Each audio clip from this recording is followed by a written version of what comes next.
In today's video, I'm going to teach you how to resize video in Wave.video. Resizing is perfect when you want the same content to fit different platforms, like turning a landscape clip into a vertical story or a square post without rebuilding your edit from scratch. I'll walk you through the process clearly, and I'll add practical tips so you get a clean, on-brand result. Start by heading to the My Projects area in Wave.video. This is where all your videos live. Once your projects load, find the video you want to repurpose. Click the thumbnail to open it. You'll see a quick overview of the project, and from here you can jump straight into editing.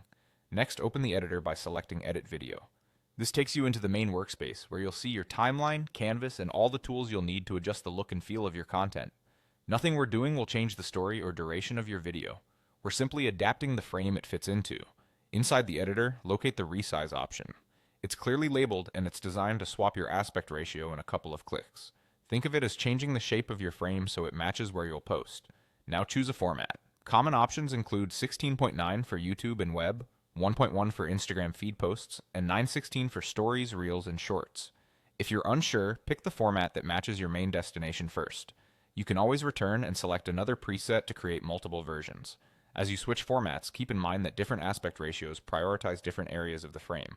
Vertical focuses on the center, while widescreen spreads your composition horizontally. You'll instantly see the change on the canvas. Take a moment to check framing. Make sure text, logos, captions, and key actions sit safely inside the new boundaries so nothing is cut off. If something looks cramped or out of place, nudge elements inward and scale them for readability. For background footage, ensure your subject remains centered enough for vertical formats and that any on-screen titles are large enough to read on mobile screens. When everything looks right, go ahead and publish.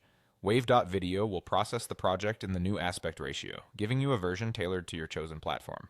If you plan to distribute the same video across multiple channels, repeat the resizing step to create additional versions from the same project so each one looks native where it's posted. And that's it, clean professional resizing without re-editing your entire video.